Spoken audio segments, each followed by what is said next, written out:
It can be annoying, like, oh, you really want to follow this person, but if they're triggering to you, if they make, which a trigger, I think for me is if I feel less than, if I feel anything related to what they're doing or posting makes me feel less about myself, then that is enough. I've unfollowed people before, I've muted people before, because a lot of the time in this day and age, I don't know if it's like our age or what, but we feel like we owe people like follows or comments or likes, or like they'll see if I unfollow them, whatever. If you feel uncomfortable in following somebody, just mute them or something, whatever social media allows you to do. I think you can also like take a break on Facebook or whatever.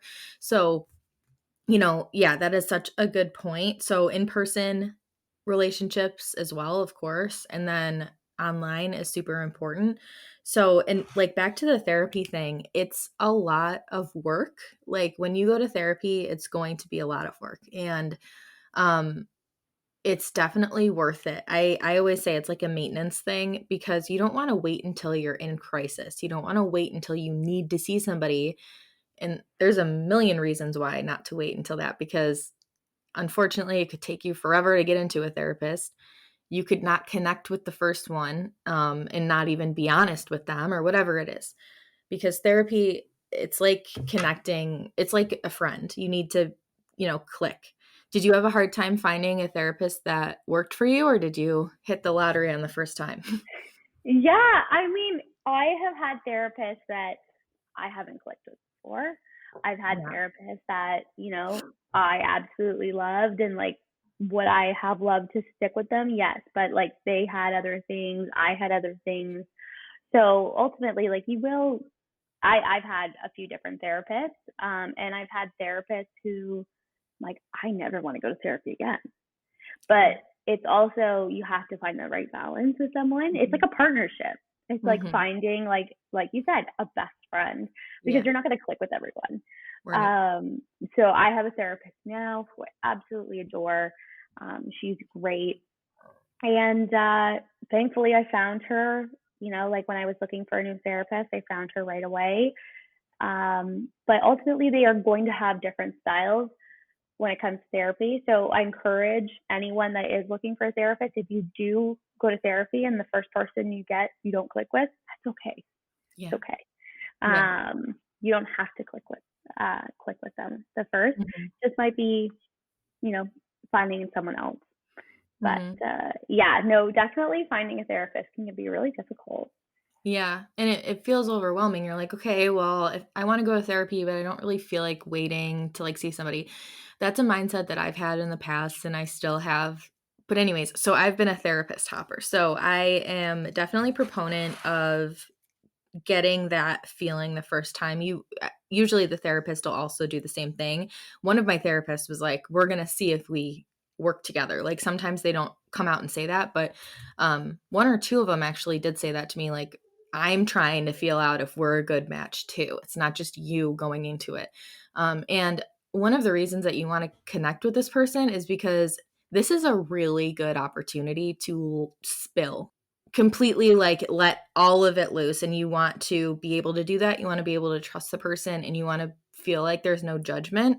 And it reminds me, one of the therapists I went to, it was when I was feeling like pretty badly, and having some disordered eating issues. And the first I've never talked about this online or anything, but I went and I remember telling her my experience, and she's like, who told you you have an eating disorder? I said, I like, she just came out and said that. And I was like, it, it took me by surprise for sure. I was like, well, I don't think I have a full blown eating disorder. Like I've had issues and I've gone through this and that, and I won't get into it, obviously, but um, it was legitimate.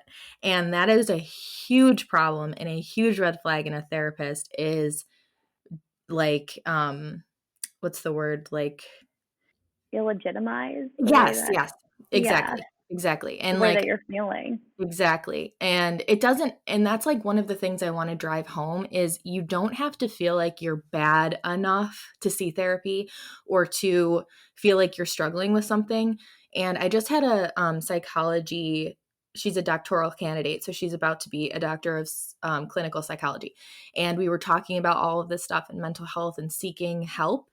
And a lot of people feel like they're not bad enough, or somebody else needs the services, or their trauma isn't legit, or whatever it may be. And that is such a barrier to treatment. And it's our own selves saying this. And we could be so much better. Like, if you could fix your quote unquote little bit of anxiety, why not do it? And the world is just going to be a better place. If everybody took care of their mental health, oh my God. But, anyways, that's one situation with a therapist that I had. And that I was pretty upset about that. I did end up staying with her, and just because I needed it, I was struggling. And we talked about, body dysmorphia and automatic negative thoughts and different things like that. So, I wouldn't recommend another person do that, because from my experience, I didn't feel safe.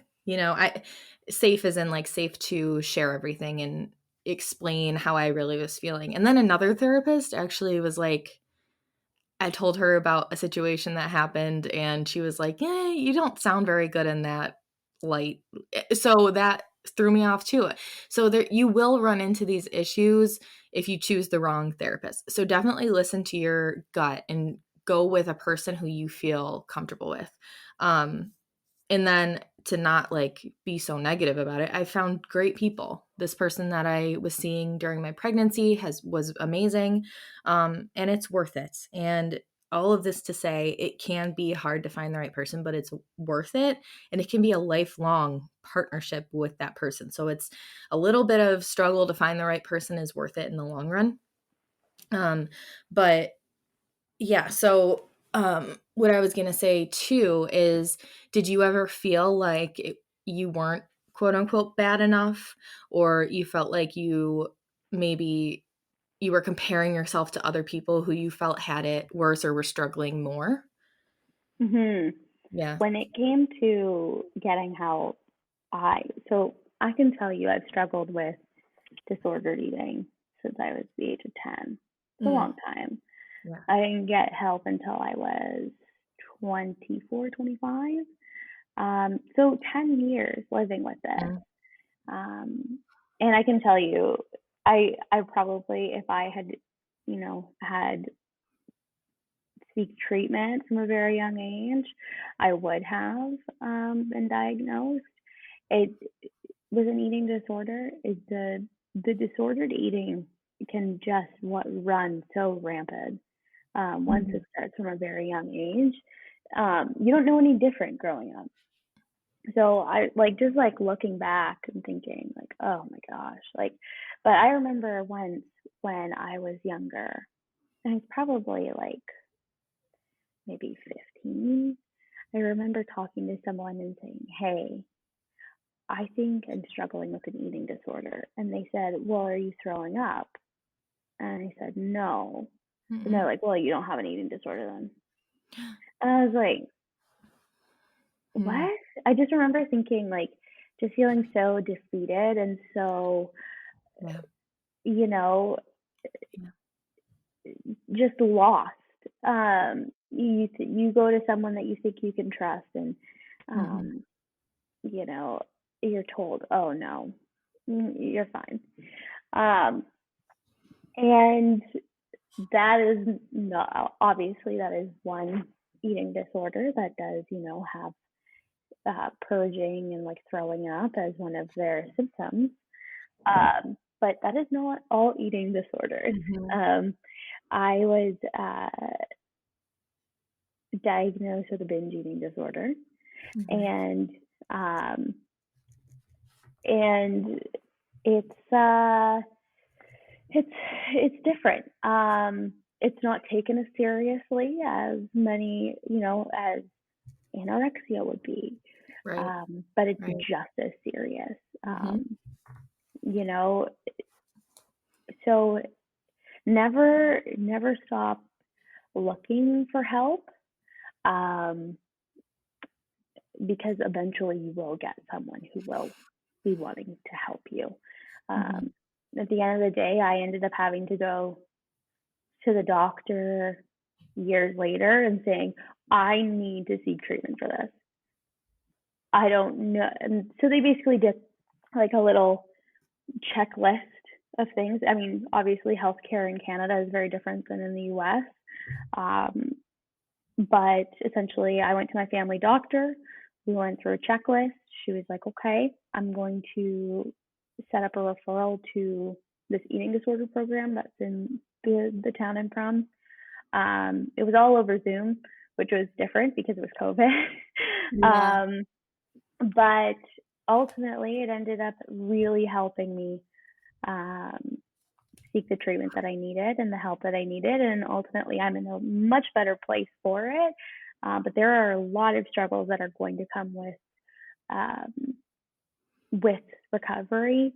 And I just encourage you to surround yourself with people who have the same mindset as you, Mm-hmm. because it's really going to help in your recovery, and try to limit as much as possible those kinds of conversations that could be triggering.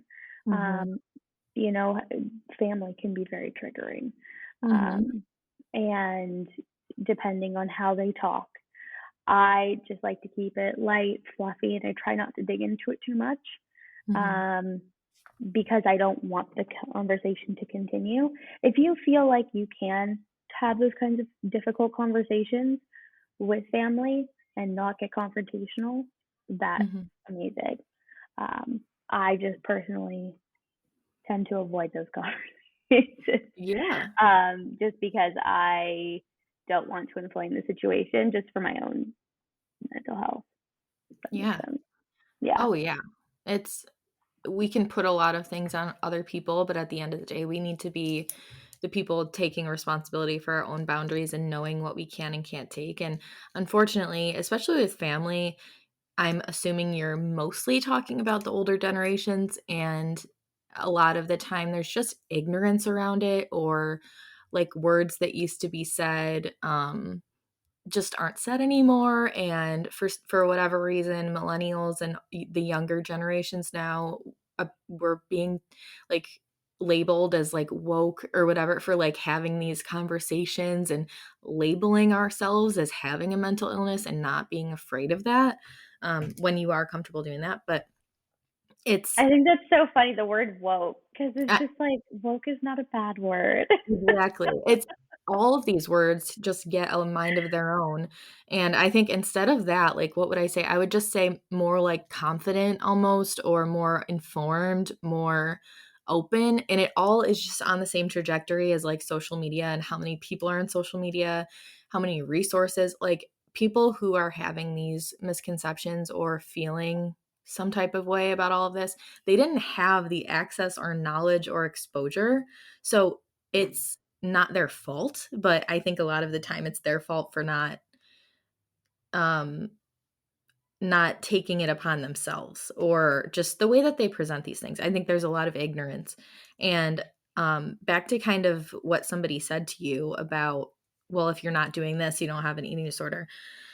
Um, the other thing is like how you are a friend or a support system for somebody who comes to you. And there's all kinds of mental health concerns and illnesses and whatever. And if somebody was to approach you and say, I think I have this, all you have to do is validate that and ask what you can do. Like, do you have any other recommendation of how somebody can respond to that? Like, whether it be what you said, or if somebody's saying, I think I have anxiety or depression or whatever it is, how would you like to be responded to, I guess is the question. Yeah. I, again, when someone's coming to you with those kinds of things, this is not an easy conversation. Mhm. I find, you know, it can be hard to put yourself in someone's shoes when you haven't been in that kind of position yourself. I tend to be a very empathetic person when it comes to these kinds of things, because I have been in those. But Mhm. say you haven't, um, you know, try listen, just Mhm. listen, Mhm. acknowledge and empathize with what they are saying. Mhm. Ultimately, that's going to get you in a lot better space. Mhm. And it's going to make them feel heard and seen by you as someone who is, you know, someone who they respect and trust.